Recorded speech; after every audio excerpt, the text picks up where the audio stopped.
Hi hello ನಮಸ್ಕಾರ, ಚಾನಲ್ಗೆ ಸ್ವಾಗತ.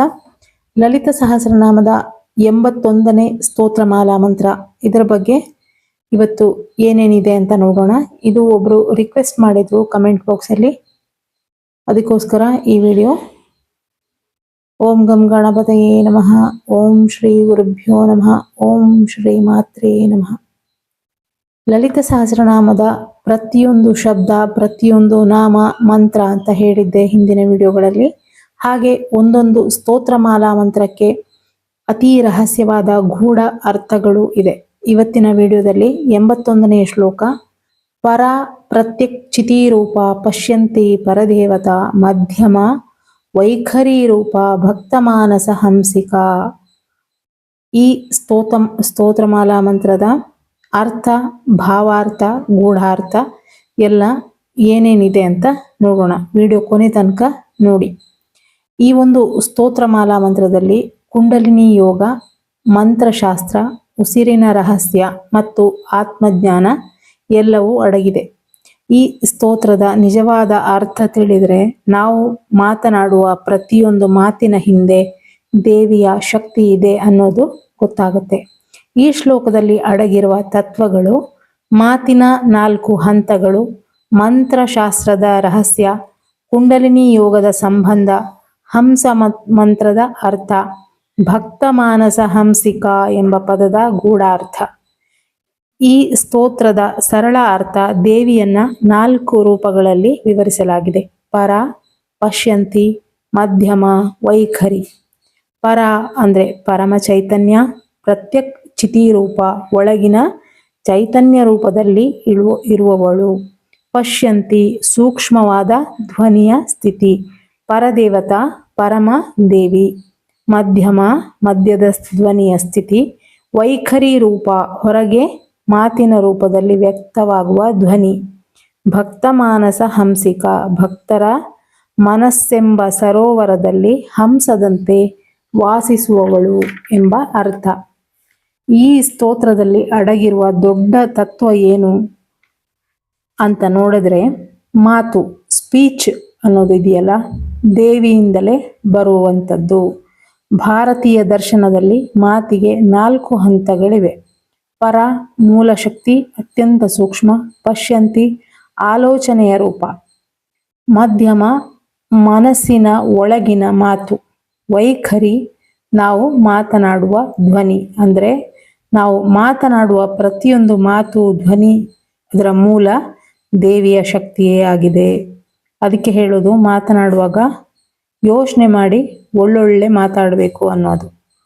ಇದರ ಗೂಢ ಅರ್ಥ ಏನು ಅಂತ ನೋಡೋದಾದ್ರೆ, ಪರ ಅಂದ್ರೆ ಕುಂಡಲಿನಿ ಶಕ್ತಿ, ಮೂಲಾಧಾರ ಚಕ್ರದಲ್ಲಿ ಇರುವ ಶಕ್ತಿ.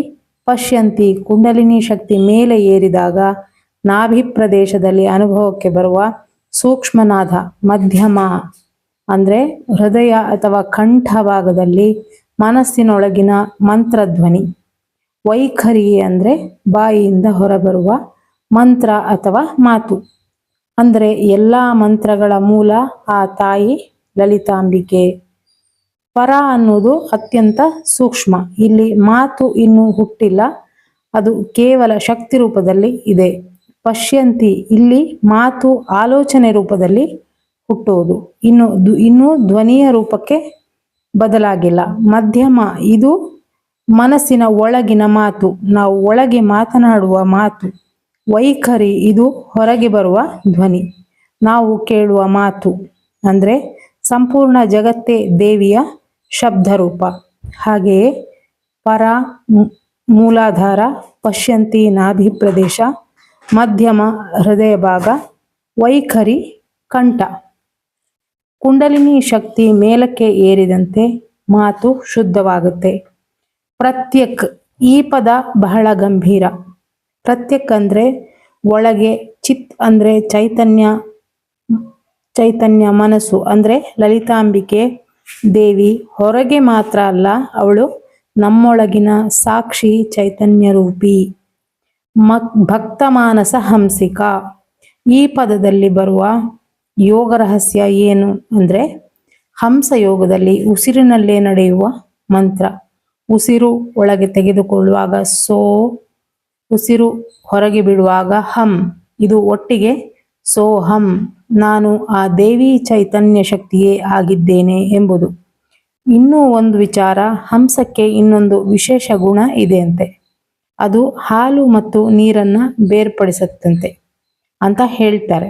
ಇದು ಒಂದು ಸಾಂಕೇತಿಕ ಅಷ್ಟೇ. ಅದರ ಅರ್ಥ, ಜ್ಞಾನಿಯಾದವನು ಸತ್ಯ ಮತ್ತು ಅಸತ್ಯವನ್ನ ಬೇರ್ಪಡಿಸಬಲ್ಲ. ಆದ್ದರಿಂದ ಮಹಾಯೋಗಿಗಳು ಪರಮಹಂಸ ಅಂತ ಕರೀತಾರೆ. ಇದು ಒಂದು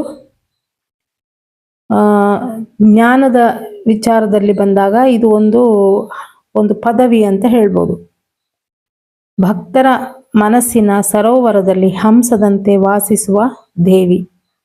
ಈ ಪದದಲ್ಲಿ ಒಂದು ಸುಂದರ ಉಪಮೆ ಇದೆ. ಸಾಧುಗಳು ಮತ್ತು ಋಷಿಗಳು ಮನಸ್ಸನ್ನ ಒಂದು ಸರೋವರ ಅಂತ ಹೇಳ್ತಾರೆ. ಮನಸ್ಸು ಶುದ್ಧವಾಗಿದ್ರೆ ಅದು ಸ್ವಚ್ಛವಾದ ಸರೋವರದಂತೆ ಇರುತ್ತೆ. ಆ ಸರೋವರದಲ್ಲಿ ಹಂಸ ವಾಸಿಸುವಂತೆ ದೇವಿ ಭಕ್ತರ ಶುದ್ಧ ಮನಸ್ಸಿನಲ್ಲಿ ನೆಲೆಸ್ತಾಳೆ. ಅಂದ್ರೆ ಭಕ್ತಿ, ಶ್ರದ್ಧೆ ಮತ್ತು ಶುದ್ಧ ಮನಸ್ಸು ಇರುವವರ ಹೃದಯದಲ್ಲಿ ಲಲಿತಾ ತ್ರಿಪುರ ಸುಂದರಿ ಸದಾ ವಾಸಿಸ್ತಾಳೆ ಅನ್ನೋದು ಇದರ ಅರ್ಥ.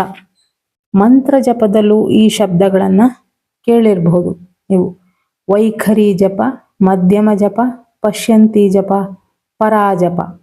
ವೈಖರಿ ಜಪದಲ್ಲಿ ಬಾಯಿಯಿಂದ ಜಪ ಮಾಡುವಾಗ ಧ್ವನಿ ಹೊರಗೆ ಕೇಳುವ ಹಾಗೆ, ಮಧ್ಯಮ ಜಪದಲ್ಲಿ ಮನಸ್ಸಿನಲ್ಲಿ, ಇಲ್ಲಿ ಬಾಯಿಯಿಂದ ಧ್ವನಿ ಇಲ್ಲ, ಆದರೆ ಮನಸ್ಸಿನೊಳಗೆ ಮಂತ್ರ ಸ್ಪಷ್ಟವಾಗಿ ಕೇಳ್ತದೆ. ಉದಾಹರಣೆಗೆ, ನೀವು ಒಳಗೆ ಮಂತ್ರ ಹೇಳಿಕೊಳ್ಳುವ ಸ್ಥಿತಿ ಅಥವಾ ಜಪಿಸುವ ಸ್ಥಿತಿ. ಪಶ್ಯಂತಿ ಜಪ, ಇದು ಇನ್ನು ಸೂಕ್ಷ್ಮ ಹಂತ. ಇಲ್ಲಿ ಮಂತ್ರ ಶಬ್ದದ ರೂಪದಲ್ಲಿ ಇರೋದಿಲ್ಲ. ಇದು ಒಂದು ಸ್ಪಂದನ, ಬೆಳಕು, ಅನುಭವವಾಗಿ ಕಾಣುತ್ತೆ. ಅದಕ್ಕೆ ಹೆಸರು ಪಶ್ಯಂತಿ, ಅಂದ್ರೆ ನೋಡುವುದು. ಮಂತ್ರವನ್ನ ಕೇಳುವುದಲ್ಲ, ಮಂತ್ರವನ್ನ ಅನುಭವಿಸುವ ಹಂತ. ಪರಾಜಪ, ಇದು ಅತ್ಯಂತ ಸೂಕ್ಷ್ಮ. ಇಲ್ಲಿ ಮಂತ್ರ ಇಲ್ಲ, ಜಪ ಮಾಡುವವನು ಇಲ್ಲ, ಶುದ್ಧ ಚೈತನ್ಯ ಮಾತ್ರ. ಇದು ಯೋಗದ ಅತ್ಯುನ್ನತ ಸ್ಥಿತಿ. ವೈಖರಿ ಬಾಯಿಯಿಂದ, ಮಧ್ಯಮ ಮನಸ್ಸಿನಲ್ಲಿ, ಪಶ್ಯಂತಿ ಮಂತ್ರವನ್ನ ಅನುಭವಿಸುವುದು. ಪರ ಶುದ್ಧ ಚೈತನ್ಯ. ಪಶ್ಯಂತಿ ಜಪ ಮನಸ್ಸಿನಲ್ಲಿ ಮಾಡುವ ಜಪ ಅಲ್ಲ, ಅದು ಮಧ್ಯಮ ಹಂತ, ಅಂದ್ರೆ ಅದಕ್ಕಿಂತಲೂ ಸೂಕ್ಷ್ಮ.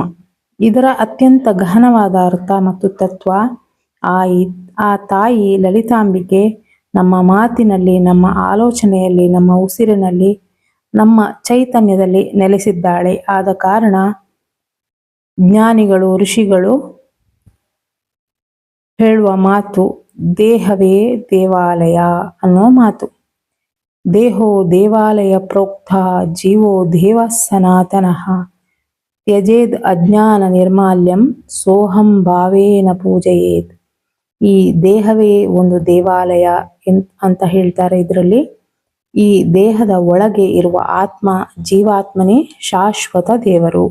ಅಜ್ಞಾನ ಎಂಬ ಅಶುದ್ಧಿಯನ್ನ ತ್ಯಜಿಸಿ ನಾನು ಅವಳೇ ಎಂಬ ಭಾವನೆಯಿಂದ ಆಕೆಯನ್ನ, ಆ ದೇವರನ್ನ ಪೂಜಿಸಬೇಕು. ಹೀಗೆ ಆಕೆ ಹೊರಗೆ ಒಳಗೆ ಎಲ್ಲವೂ ಆಕೆಯೇ, ಎಲ್ಲೆಲ್ಲಿಯೂ ಆಕೆಯೇ ಇದ್ದಾಳೆ ಎಂಬುದನ್ನು ಅರಿತು ಆಕೆಯನ್ನ ಆರಾಧಿಸಬೇಕು ಅಂತ ಹೇಳ್ತಾ ಮುಂದಿನ ವಿಡಿಯೋದಲ್ಲಿ ಸಿಗ್ತೀನಿ. Thank you for watching.